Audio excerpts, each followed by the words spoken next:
भाई साहब फूल हल्दी शुरू हो गई है। Good morning guys, welcome back to the channel. आज संडे है। सुबह से मैं इतना ज़्यादा बिजी हूँ क्योंकि अगले हफ्ते अप्रैल 28 को मम्मा का है बर्थडे एंड हमारे घर पे है सत्संग, और परसों आ जाएंगे शिल्पा और एमी वापस। तो मैं सोच रहा था कि उनके आने से पहले बेसमेंट को क्लीन करके अच्छे से और मंदिर बनाने की जो तैयारियां करनी है, सत्संग की जो तैयारियां करनी है, उसको फिनिश कर लेते हैं। बिकॉज शिल्पा और एमी आएंगे, 23 दिन के बाद आ रहे हैं, थके भी होंगे, तो ये पूरा वीक आराम करें वो। तो अभी बन रही है रोटी और साथ में मम्मा ने बनाए हैं राजमा, जैसे कि नॉर्मली हमारे घर पे हर संडे को होता था इंडिया में। संडे को राजमा बनते थे, सैटरडे को छोले बनते थे, काले वाले छोले जो होते हैं वो बनते थे। A very good morning guys. Finally आज शादी वाला दिन है और ये जो आप क्लिप देख रहे हो ना, यहाँ पे रीतें चल रही हैं सुबह सुबह 7 बजे। मेरा चेहरा बहुत थका हुआ है बिकॉज बहुत लेट सोए थे हम लोग सुबह और जल्दी उठना पड़ गया ये शगन कराने के लिए, रीतें कराने के लिए। बिकॉज इन रीतों में 7 मैरिड लेडीज़ चाहिए होती हैं और घर में 7 मैरिड लेडीज़ मुझे मिलाकर ही थी। तो पंडित जी यहाँ पे अलीशा को ये धागा बांध रहे हैं हाथ पे और पैर पे। ऐसा ही धागा रोहन को वहाँ बंधेगा जब शादी के बाद अलीशा रोहन का ये धागा खोलेगी और रोहन अलीशा का। गाइस आज है शादी वाला दिन। सुबह उठकर हम लोग वो शगन और रीतें कराने गए थे।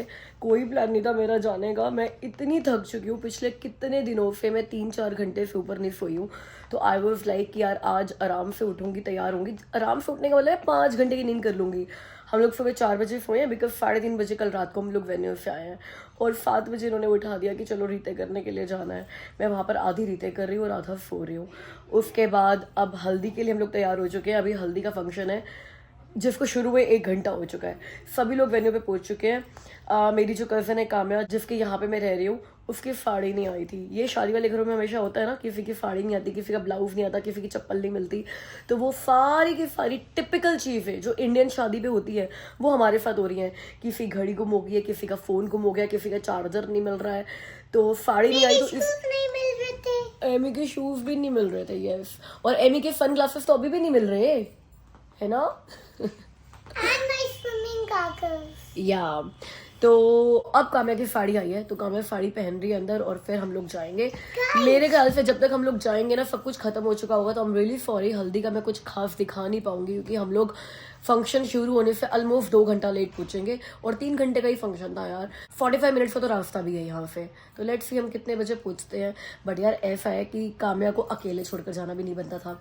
मैं तैयार थी लेकिन आई वाज लाइक यार सिर्फ अकेली वो रह जाएगी, तो वो और मैं हमेशा साथ रहते हैं। तो मैं कहा जब उसकी साड़ी आएगी तभी जाएंगे, चाहे फंक्शन अटेंड ना हो, दोस्ती तो निभाएंगे ना, कज़न यारी कज़न यारी तो निभाएंगे ना।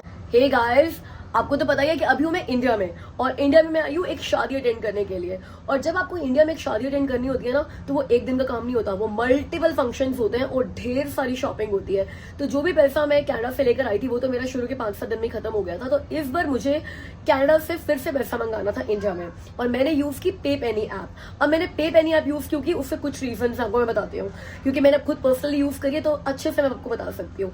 एक तो जो पे पेनी ऐप से आपको कन्वर्जन रेट मिलता है ना वो सबसे अच्छा मिलता है। आप गूगल पे जो कन्वर्जन रेट चेक करते हो ना कि $1 कैनेडियन कितने इंडियन रुपीस के इक्विवेलेंट है, उससे भी बेटर कन्वर्जन रेट पे पेनी ऐप देता है। तो बैंक से तो बहुत ही अच्छा देता है क्योंकि बैंक से कन्वर्जन रेट तो गूगल से भी कम होते हैं। तो ये सबसे बड़ा रीजन था। दूसरा रीजन, पे पेनी ऐप से पैसा जल्दी पहुंचता है इंडिया में। मैंने बैंक ट्रांसफर पहले यूज किए हुए हैं, 5 वर्किंग डेज लग जाते हैं कनाडा से इंडिया के बैंक अकाउंट में पैसा आने में। पे पेनी ऐप से मुझे मेरे इंडिया के अकाउंट में 2 ही दिन में पैसा मिल गया। तीसरा, इनका कस्टमर सपोर्ट बहुत अच्छा है। चाहे आप व्हाट्सएप पे चैट करो, चाहे आप कॉल करो, चाहे आप ईमेल्स पे बात करो, इनका कस्टमर सपोर्ट 24/7 का है। तो अगर आपको लगता है कि आपको नहीं पता ट्रांसफर कैसे करने हैं या आप थोड़े वरीड हो रहे हो कि यार पैसा अभी तक आया क्यों नहीं, they are there to support you all the time. एक और रीजन, आपको पे पेनी ऐप से रेफरल बोनस मिल जाता है। जैसे कि आप जब पे पेनी ऐप डाउनलोड करोगे तो आपको अपना एक रेफरल कोड मिलेगा। तो आपके फ्रेंड्स और फैमिली अगर पे पेनी ऐप डाउनलोड करते हैं आपके रेफरल कोड से और पहली ट्रांजेक्शन करते हैं, so you can earn some referral bonus.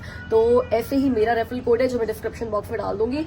अगर आप ऐप डाउनलोड करो तो प्लीज मेरा रेफरल कोड यूज करना ताकि मुझे भी कुछ रेफरल बोनस मिल जाए। और एक और बात, पे पेनी ऐप बहुत सारी कंट्रीज में काम करती है, यूके में, कनाडा में। तो अगर आप इंडिया के बाहर रहते हो और आपको इंडिया में पैसे ट्रांसफर करने हैं, इस बार पे पेनी ऐप यूज करके देखो। और गाइस आप मेरा हल्दी का आउटफिट तो देख लो। अभी 2 आउटफिट आपने मेरे देख लिए हैं, एक जो मैंने एंगेजमेंट में पहना था और एक मैंने जो मेहंदी नाइट पे, संगीत नाइट पे कल पहना था, और ये है मेरा हल्दी का आउटफिट। इतने शौक से लिया था, सबसे पहले लिया था मैंने ये आउटफिट, मुझे देखते ही पसंद आ गया था। और अभी तक मैंने जितने भी आउटफिट्स लिए ना, ये सबसे एक्सपेंसिव भी है। तो मुझे था कि यार आजा आजा आजा, ये देखो भाई काबू भी तैयार होगी, ओए ओए स्माइल कर दे, कोई बात नहीं यार, इट्स ओके। हाँ वो तो गए late, but that's fine, that's fine. सही लग रही है? यस। हाँ बाल भी ठीक है, परफेक्ट। हाँ हाँ ऐसे ही ठीक है। सबने येलो पहना है और सबके अलग अलग येलो के कलर है, मतलब सेम येलो किसी का भी नहीं है सबका अलग है। बट ऐसा है हम तैयार हो चुके हैं, बट मेरे को लगता है हम जब जाएंगे ना वहाँ पे खाना वाना चल रहा होगा, फंक्शन सारा खत्म हो चुका होगा। रमन आ गया ना आगे? नहीं। तो अभी हमारा ड्राइवर ही नहीं आया तो हम क्या करें भाई, अभी अभी खड़ा रहना पड़ेगा। और यहाँ पे हमारी सरदार जी की वाइफ लग रही हो ना, उसको भी देख लो। ये ड्रेस हमने उसके हल्दी के लिए रखी हुई थी। अभी एमी ने एक्सेसरीज और लगानी है जो वहां पर जाकर लगाएगी, बिकॉज वो मेरी सिस्टर के पास है।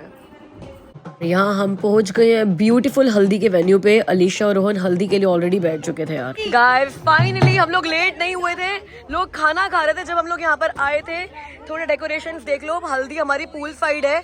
यहाँ अभी बच्चे तो जंप करने वाले हैं, बड़ों का मुझे पता नहीं है क्योंकि बड़े यार ऐसी ड्रेस पे जंप करेंगे कैसे। और ये हमारे दूल्हा दुल्हन बैठ गए यहाँ पे अपनी हल्दी लगवाने के लिए। रोहन की खुशी का ठिकाना नहीं लग रहा मुझे। मैं 1 साल के बाद रोहन से पूछूंगी कि रोहन इतनी खुशी हो गए क्या। आप बोलो 1 साल के बाद भी इतनी खुश रहोगे? 10 साल बाद भी इतना खुश रहूंगा। गाइस नोट कर लो इस बात को, 10 साल बाद इस इंसान का इंटरव्यू लेंगे हम लोग। कौन रहता है 10 साल के बाद खुश?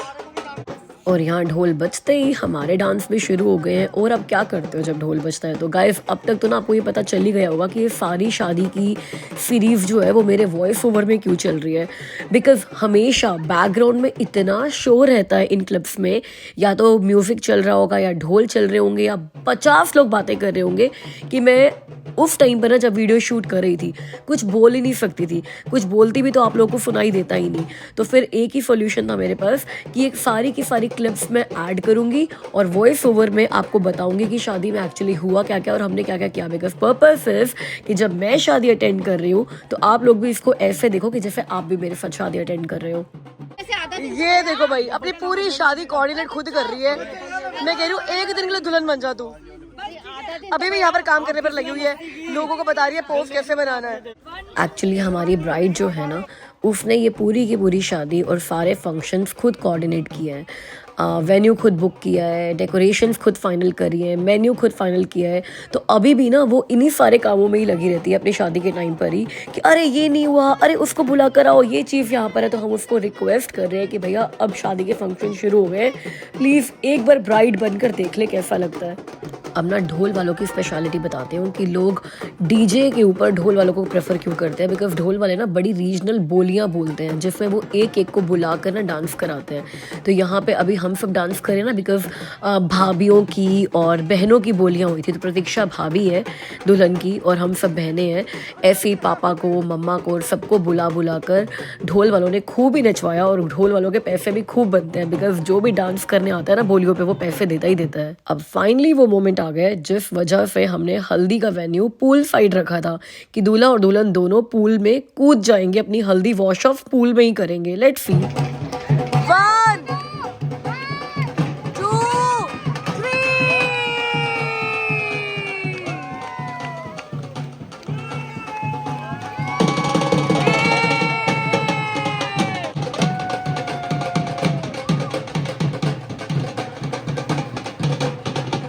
भाई साहब पूल हल्दी शुरू हो गई है। अरे पूल का पानी इनको कौन बताए, साफ करने में जान निकल जाएगी। और इन्होंने हल्दी मिक्स कर दी है पूल के पानी में। लेकिन मुझे लग रहा है रिजॉर्ट के पूल इसके नहीं होते, राइट। अब फोटोग्राफर्स ने पूल में इनके फोटोज कैप्चर करने के लिए भाई साहब क्या क्या प्रॉप्स यूज़ किए थे। कलर उड़ाए थे, फायर क्रैकर्स किए थे, पूल में पूरे फूल ही फूल भर दिए थे। मतलब मेरा दिल बैठ रहा था पूल में इतनी गंदगी देखकर। और हमारे बच्चे वो तो पूल देखते ही शोर मचाना शुरू कर दिया था सबने कि हमने पूल में जाना है, हमने पूल में जाना है। हम उन लोगों को रोके हुए थे कि भैया पहले दूल्हा दुल्हन को उद्घाटन करने दो पूल का, उसके बाद तुम जाओगे। तो जैसे ही वो लोग कूदे उसके बाद बच्चों ने भी कहाँ पीछे हटना था। मतलब किसी ने कॉस्ट्यूम तक चेंज नहीं की भाई, जो कपड़े पहने हुए थे जिफ ने उसी के साथ पूल में कूद गया। और गाइस हल्दी के बाद जो नेक्स्ट स्टेप होता है वो है घड़ी घड़ोली। तो हम लोग सारी जो सिस्टर्स हैं वो घड़ा लेकर जाएंगी, एक नलके पे पानी भरकर लाएंगी और उस पानी से हमारी दुल्हन जो है वो नहाएगी। ये हम पंजाबी शादियों में रिचुअल होता है। चल रहे घड़ी घड़ोली के लिए। गाइस आप देख लो हमारी दुल्हन की हालत और इसका ये लहंगा जब दान हो जाएगा इसको तब तक नहीं चलने देंगे जब तक ये पैसे नहीं देगी। इसके पति को लेने गए हैं।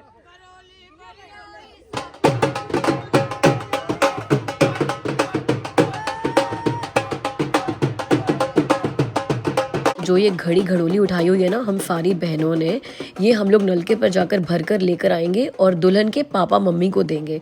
दुल्हन के पापा मम्मी हमसे ये लेंगे और हमें बदले में शगुन देंगे।